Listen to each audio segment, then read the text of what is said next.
The assumption that I was probably doing my last show. I never had the confidence that I would survive in such a competitive industry. TV was never in my plans. I originally just wanted to be a radio talk show host, and I got very blessed. I call it an undeserved life. I got to do both. It's hard to do two shows, but I've been blessed to be able to do it for 27 years.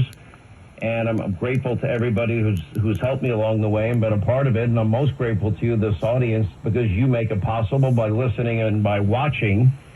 But I've also watched massive shifts in the media in both radio and on television. And it's evolving even at this very minute. Things are changing constantly. And for example, if you go back to 1988, Rush Limbaugh came on the scene. Prior to FM radio, everyone got their music from AM radio. And then all of a sudden, FM sounded better and people wanted to hear music on FM, and AM started a decline. And then along comes this guy named Rush Limbaugh, and he saved single-handedly the AM band. And then that led to the explosion of talk radio. I think at the time when he started his syndication on radio, I think there were about 200 talk radio stations in the country. Now there's thousands of them. Then you can add to that satellite radio. And then you can add to the fact, which also has had an impact and changing winds of how people, listen in the car or whatever they listen to, podcasting, or people choosing their own music and plugging in their phone and playing DJ themselves and playing their favorite music that they want to hear and not waiting for the DJ to play the song that they most want to hear. The same thing with TV. TV, we have watched an explosion in television. When I started on television, people are like, Fox what? Fox News who? And I remember when I left Atlanta, nobody had ever heard of Fox News, and they're like, well, you're making the dumbest decision of your life, and it turned out to be one of the best decisions of my life. And there is, and I've watched this in both my radio and TV careers, a lot of people make a lot of shifts and a lot of changes in the course of their careers, and I've been fortunate to be able to continue to do what I love in both radio and TV with the same partners. But the landscape is also changing. Look at the popularity, for example, of Joe Rogan's podcast and other people's podcasts. And I don't think that my success in any way is predicated on other people's failures. What I do know about Tucker is he has a big following, and that I have no doubt that he's going to have many options available to him moving forward in his career, and his fans will be able to hear him and see him. We've seen Bill O'Reilly, do it. He's a regular on this program, and so many others as well. If I started listing them, I'd miss too many names. With that said, I'm sure we'll learn more in the hours, days, weeks, months ahead. And if for people that think that I should know, I don't own the channel. I don't know. If I knew, I would tell you. I have a pledge to be honest with my audience, and so many people ask me what happened. My honest answer is I don't know. And all of us, we at different times you have like competitive, rivalries going on. There were years me and Bill O'Reilly really didn't get along. And anyway, one day we had a sit down together, and Brian Kilmeade was there, Geraldo was there, and we just were brutally honest with each other about, why we had this kind of schism between us. It was, everybody knew about it. It was not a secret. And we ended up that day putting our differences aside.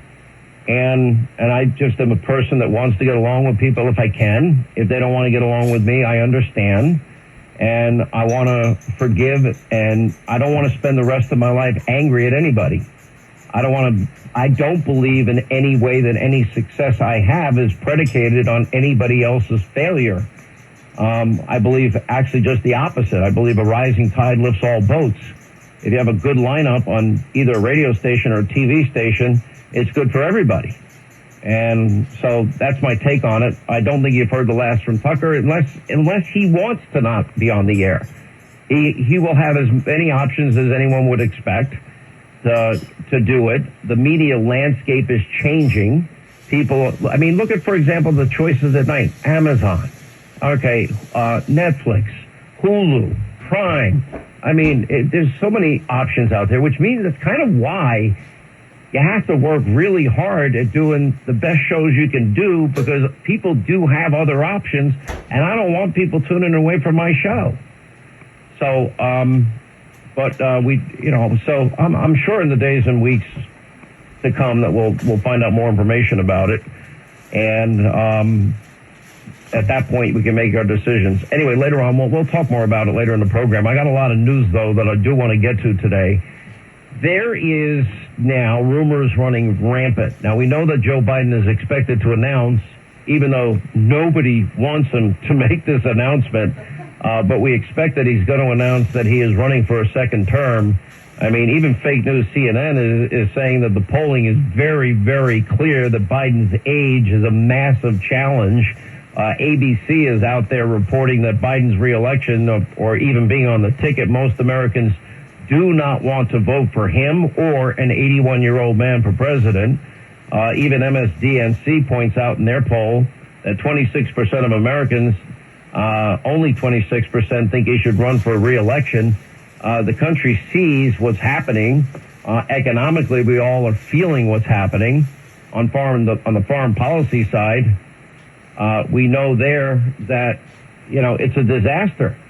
We are witnessing the evolution of a new axis of evil with China, Russia, and Iran, and it is beyond bewildering to people.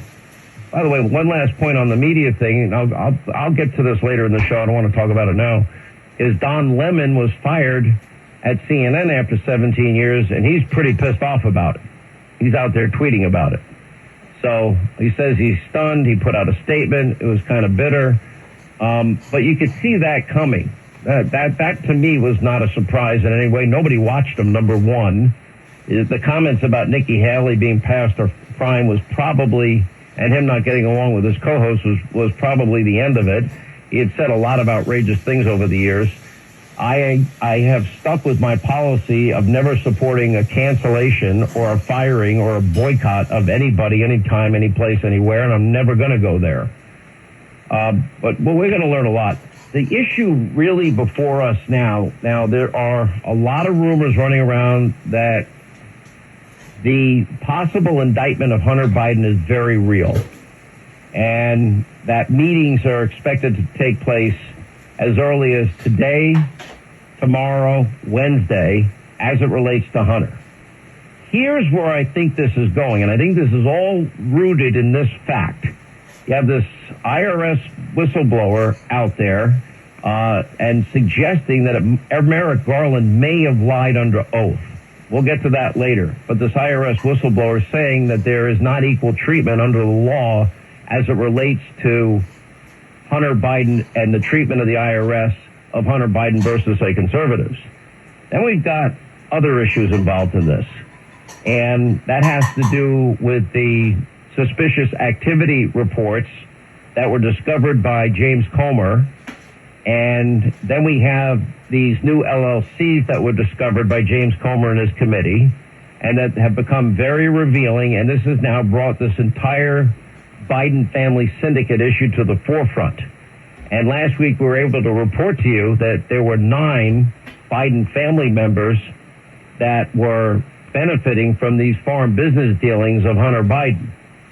We now can say with certainty that Joe Biden lied when he repeatedly said that he had never had a single discussion with Hunter about his foreign business associates. That we can tell you.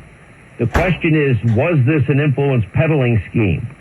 And now that we got these corporations, these SARS reports, now we're following money. Then you find where the money came from. And we know a lot of deals were made with China. I'd like to get a final figure. How much money did the Biden family do with the communist Chinese? What did Joe know, and when did Joe know it? Forget about Hunter. The same thing would go with our number 2 geopolitical foe. If China's our number 1 geopolitical foe, how much money did the Biden family do in business with Russia? How much money did they do with Burisma and Ukraine? Why did Joe leverage that billion taxpayer dollars to get a prosecutor investigating his son fired? All of this is now beginning to hit because of the investigation into the House Government Reform and Oversight Committee. So we're going to find out. Later on, we'll have Eric Schmidt on the program, senator from Missouri. But at the time, he was running this case in Missouri. And anyway, he had told the Washington Examiner that he's focusing on the relationships, especially with Twitter. But in the lawsuit that was filed, you have certain pieces that we learned from Schmidt in a lawsuit in a partnership with Louisiana's Attorney General in an attempt to hold the agencies accountable. Now the question is, why did Joel Roth, the Twitter integrity site head at the time, talk about these weekly meetings that the FBI had with big tech companies and warning, according to Joel Roth, warning that there might be a Russian hack and leak operation, in other words, a disinformation campaign targeting social media, and that they've got to be on the lookout for that. And Joel Roth admitting that they said it might be a misinformation about Hunter Biden. Now remember, the guy that headed this up for the FBI was the guy by the name of Elvis Chan. That's the guy that wrote the thesis in college that Trump colluded with Russia to win the 2016 presidential election, which we all know is completely untrue. And on top of that, you want to talk about election interference, we now know that thanks to the testimony of Mike Burrell, that in fact Tony Blinken led up the effort to get 51 former intel officials to sign a letter saying, oh no, the Hunter laptop story looks like a Russian hack and leak operation or a misinformation campaign, and you can't trust it. Well, not only did that result in big tech censoring the information, but secondly, it created doubt in the minds of the American people. They thought it was all BS, when in fact all of it was true. Now if that's not interfering, and then here's another question. Did Tony Blinken get rewarded for leading up that effort? Because Joe Biden got on a campaign debate stage and quoted that letter as his defense that it didn't happen, that the Hunter Biden laptop was not real, when in fact it was very real. And then you raised the question, why did the FBI have it since December of 2019 and do nothing with it? All right, we'll never forget what happened on 9/11/2001. 2,977 people lost their lives, and people are still suffering and dying from 9/11-related illnesses. We have a whole generation that knows little to nothing about what happened on 9/11/01. Only 2 states in our country mandate K through 12 learning, and that's why the Tunnel to Towers 9/11 Institute gives educators access to nonfiction resources for K through 12. They have full curriculum units built around first-person accounts with scripted social studies lessons, activities, and backgrounds for teachers. Plus, they have their